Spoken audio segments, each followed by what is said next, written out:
Hey guys, I'm Chris Solomon and I'm here to get you equipped to exit. So today we're going to crack open the mystery of solo 401k plans, and trust me, you want to know about this. So what's a solo 401k plan? Well, imagine your typical 401k, right? But this one is tailored for self-employed individuals or small business owners with no full-time employees other than you, and of course, if you're married, then your spouse also qualifies as well. So if you're your own boss, running your business with substantial ordinary income, and you're really just looking for some ways to save money and taxes, then this is for you. Now, why should you care about a solo 401k? Well, simply put, because it has some really great perks. So first, it offers higher contribution limits than a traditional 401k. Well, kind of at least.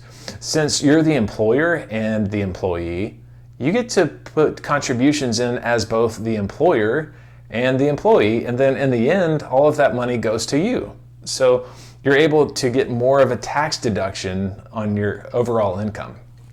So it can also allow for personal loans in case of emergencies, and it even gives you control over your investments, which sounds great, right? So to give you an example, in 2023, the maximum contribution an owner can make to a solo 401k plan is $66,000. So that's $22,500 as an employee and $43,500 as an employer. So if your spouse is an employee as well, then you can double that number, right? Now let's say that you're paying 30% in taxes. So if you contributed the max for both you and your spouse, you'd end up saving $39,600 in taxes in this 1 year alone, right? So, think about that. That's a tremendous amount of savings for something very simple to implement. And now that money gets to grow tax deferred. So you're sold on the idea of a solo 401k plan, but how do you get started?